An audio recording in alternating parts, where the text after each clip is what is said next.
रोहित बिलासपुर गाँव रे गोटे छोट ढाबा चलाउथिला। एई काम रे ता स्त्री तारा भी तार पूरा साथ देउथिला। रोहित आउ तारा मिसी सकाळरू संध्या पर्यंत तांको ढाबा रे काम करुथिले। आउ जेउ टंका मिलुथिला सेइथिरे सेमाने ता परदिन पई जिनिस किणुथिले आउ बाकी टंका रे तांको पेट पोसुथिले। एमिति ही दिन बीतुथिला। गरम दिन आसबाकू जाउथिला। गाँ पाखरे जो अन्य सब बड़ होटेल आउ ढाबा गुड़िक थिला समस्ते तांको ढाबा गुड़िकरे बढ़िया एयर कंडीशनर लगेई देथिले जेमिति गरम दिन रे भी ग्राहक मानकर भीड़ लागी रहू। एई कारण जगू एबे ग्राहक माने रोहितर ढाबा को आसीबा बंद करदेले। एबे प्रायतः सबु ग्राहक अन्य ढाबा रे जाई खाइबाकू लागिले। एई कारणरू रोहितर रोजगार बिल्कुल ठीक से हेउ नथिला। तारा एबे तो ग्राहक माने ढाबा आसीबा भी बंद करदेले। केही जणे हेले भी रोटी खाइबाकू आसुनांती। समस्तंकू एसी ढाबा रे खाइबाकू भल लागुची। आउ एमिति रे भी एते गरम रे किए भला हमर एई छोट पुराना ढाबा रे खाइबा खाइबो कहलो। एई कथा को नहीं तो मोर भी बहुत चिंता हेउची। ग्राहक सबुदिन आसुनांती बोली डेली डेली खाइबा नष्ट हेउची। बहुत क्षति होउची हमर। एबे तो खाली काली पई कष्टे मष्टे खाइबा बनै हबो। सेटा भी रोटी आउ डाली आउ आमे किछि भी बनै परिबानी। रोहित भाई आज तो मु भूल रे एठी बसी की खाई देली किंतु आउ जमारू खाइबिनी। देखुनो केमिति झाल रे भिजी गली। एबेठु मु एसी वाला ढाबा रे बसी की खाइबी। हाँ सेठी दाम टिके अधिक थाए किंतु कम से कम मनीष शांति रे बसी की खाई तो परिबो ना। अच्छा केते टंका हला तमरो? 50 टंका भाई। एई नियो आउ ए ढाबार मरामती कराओ। एसी फेसी लगाओ नहेले केही भी खाइबा को आसीबेनी। दिन को दिन रोहित आउ तारा चिंतारे रहिबाकू लागिले। एबे तो मात्र जणे कि दुई जण ग्राहक ही तांको दुकान को आसुथिले। सेइथिरे सेमाने केवल रोटी आउ तरकारी ही बनाउथिले। बाकी खाद्य बनैबा बंद करदेले कारण ग्राहक ही आसुनथिले आउ सब खाइबा नष्ट हेउथिला। आउ अधिक आइटम बनैबा पई अधिक टंका भी तो दरकार ना। तांको काम एबे ठीक से चालू नथिला। आउ सेपटे रोहितर ढाबा सामने ही गोटे बहुत बड़ ढाबा थिला। आउ सेठी सबु बेले भिड़ लागी रहउथिला काहेकि ना ए वर्ष से दुकानर मालिक वीरेंद्र ता ढाबार मरामती करई ढाबारे दुई दुईटा एसी लगेइथिला। कौन हैला रोहित आज भी तो ढाबा को कहीं आसिलेनी? गोटे काम कर ढाबा रे ताला लगेई दे आउ तो ढाबा चलीबनी। एते भारी गरम रे एसी बिना कहीं खाइबा को आसीबेनी। आउ तो पाखरे तो एते टंका भी नहीं जे तू मो भली दुईटा दामिका एसी लगेई परिबू। एबे देख मोर केमिति बेपार चलीची। रोहित आउ तारा एबे निष्पत्ति नहीं सारी थिले जे सेमाने ढाबा को बंद कर देबे। अल्प किछि चाउल डाली रही जाइथिला जोथि पई तांकर आजिर खाइबा हेई जाइथिला।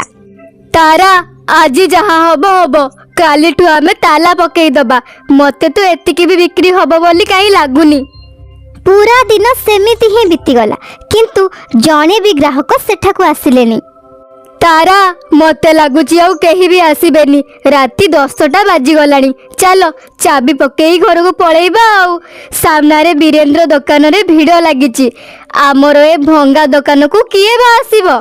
सेतिकी बेले रोहित देखे सामना रे वीरेंद्र ढाबा रे जणे बहुत असहाय लोकटी तार गर्भवती स्त्री को नहीं साहाय्य मागुची। भाई मोर साहाय्य करंतु आमे असुविधा रे पड़ी जाइचु। मो स्त्री ऊपर गुंडा माने हमला करी देइचंती। कार मोबाइल गहना टंका सबु लुटी नहीं गले। एते राती रे मो गर्भवती स्त्री को नहीं कुआडे जीबी कहले टिके साहाय्य करंतु। ओ भाई ओ एइटा को मागणा धर्मशाला नुहे जे एटिकी रहिबा को चली आछछ। के जाने कुआडू कुआडू सब चली आछछंती। चलो जाओ एठू। के जानी कहू चोर तस्कर हेइथिबे। आजिकाली लोकन को की भरोसा। ए छोटू आ दुकान बंद कर दे। एमान को गोला धक्का मारी बाहर कर दे जाओ। ना नहीं भाई एमिति कुहंतुनी। मो स्त्री रो देह बहुत खराब। बस किछि समय आराम करी आमे एठू चली जिबू। भाई भाई टिके सुनो भाई। सुनुछ एबे आउ मु छिड़ा ही पारुनी। भारी जोर रे शोष लागिची। कोठो टिके पानी नहीं आसो प्लीज। रोहित आउ तारा से लोक आउ ता स्त्री को देखुथिले। रोहित आउ तारा सेठा को जाई पहुंचिले। ବାବୁ ଆପଣ ଚିନ୍ତା କରନ୍ତୁନି, ଚାଲନ୍ତୁ ମୋ ଢାବାକୁ ଚାଲନ୍ତୁ। ଆସ ଭଉଣୀ, ମୋ ସାଥିରେ ଆସ। ରୋହିତ ଆଉ ତାରା ସେ ଲୋକ ଆଉ ତା ସ୍ତ୍ରୀକୁ ଢାବାକୁ ନେଇଯାଆନ୍ତି। ବାବୁ ଆପଣ ଏଇ ଭାତ ତରକାରୀ ଖାଇଦିଅନ୍ତୁ, ଏଇଠି ଆପଣଙ୍କର କିଛି ବି ଅସୁବିଧା ହବନି, ଖାଆନ୍ତୁ। କ୍ଷମା କରିବ ଭାଇ, ଆମ ଯୋଗୁଁ ତୁମେ ମାନେ ହଇରାଣ ହେଲେ ମୁଁ କ'ଣ କରିବି କୁହ? ଗୁଣ୍ଡା ମାନେ ଆମକୁ ଆଟାକ୍ କରିଦେଲେ। ବହୁତ କଷ୍ଟରେ ମୁଁ ମୋ ସ୍ତ୍ରୀକୁ ବଞ୍ଚେଇ ସେଠାରୁ ଆସିଛି। ମୋର ଟଙ୍କା ପଇସାରେ ସେମିତି କିଛି ଅସୁବିଧା ନାହିଁ। ମୁଁ ତ ବାସ୍ କିଛି ସମୟ ଆଶ୍ରମ ପାଇଁ ସେ ଢାବାରେ ଗୁହାରି କରୁଥିଲି, ହେଲେ ସେ ତ ଆମକୁ ଆମ କଥା ବି ନ ଶୁଣି ଗଳା ଧକ୍କା ମାରି ବାହାର କରିଦେଲେ। ଆଜି ରାତିଟା ମୁଁ ସେଇଠି ରହିଥାନ୍ତି, ସକାଳୁ ହଉ ହଉ ମୁଁ ମୋ ଚାକର ହାତରେ ଟଙ୍କା ପଠେଇ ଦେଇଥାନ୍ତି। ହେଲେ ଭାଇ ତୁମେ ବହୁତ ଭଲ, ପରିଚୟ ନଥାଇ ବି ଆମର ସାହାଯ୍ୟ କଲ। ଆଚ୍ଛା ତାହେଲେ ଏ ଢାବା ତୁମର ନାଇଁ? ତୁମେ 2 ଜଣ ଏ ଢାବା ଚଲାଅ? ଆଜ୍ଞା ହଁ, ଏ ଢାବା ମୁଁ ହିଁ ଚଲାଏ, କିନ୍ତୁ ଆଜି ମୋର ଏ ଢାବାରେ ଶେଷ ଦିନ ଥିଲା। ମୁଁ ତ ମୋ ଢାବାକୁ ବନ୍ଦ କରି ଚାଲି ଯାଉଥିଲି, କିନ୍ତୁ ଭାଗ୍ୟରେ ବୋଧ ହୁଏ ମୋ ଢାବାର ଖାଇବା ଆପଣଙ୍କ ପାଇଁ ଲେଖା ଥିଲା। ରୋହିତ ତାର ସବୁ ଅସୁବିଧା ସେ ଲୋକକୁ ଜଣାଏ। ଚିନ୍ତା କରନି ଭାଇ, ତୁମକୁ ଏବେ ଆଉ ଏ ଢାବାକୁ ବନ୍ଦ କରିବାକୁ ପଡ଼ିବନି। ମୋ ନାଁ ହେଉଛି ଆରବ ପଟ୍ଟନାୟକ, ମୁଁ ଏ ସହରର ଜଣାଶୁଣା ବ୍ୟବସାୟୀ। ଭଗବାନଙ୍କ ଦୟାରୁ ମୋର ଟଙ୍କା ପଇସାରେ ଅଭାବ ନାହିଁ। ଆଜି ତୁମେ ମୋ ସ୍ତ୍ରୀର ଖୁବ୍ ଯତ୍ନ ନେଇଛ, ସେଇଥିପାଇଁ ତୁମକୁ ବହୁତ ବହୁତ ଧନ୍ୟବାଦ। ପ୍ରାଚୀ, ଏବେ ତୁମକୁ କେମିତି ଲାଗୁଛି? ଠିକ୍ ଅଛ ନା? ହଁ, ମୁଁ ବିଲକୁଲ ଠିକ୍ ଅଛି। ତାରା ମୋର ବହୁତ ଯତ୍ନ ନେଇଛନ୍ତି, ଏବେ ମୋତେ ଭଲ ଲାଗୁଛି। ଆମେ ଯାଇପାରିବା। ରୋହିତ ତୁମେ ଚିନ୍ତା କରନି, ମୁଁ କିଛି ଦିନ ଭିତରେ ତୁମକୁ ଦେଖା କରିବାକୁ ଆସିବି। ଏବେ ତୁମ ଢାବାକୁ ଏସି ଢାବା ବନେଇବାର ଦାୟିତ୍ୱ ମୋର। ରୋହିତ ଆଉ ତାରାର ଖୁସିର ଠିକଣା ନଥିଲା। ସେମାନେ ଲୋକଙ୍କ ସାହାଯ୍ୟ କଲେ ବୋଲି ଆଜି ଭଗବାନ ତାଙ୍କ ଡାକ ଶୁଣିଲେ।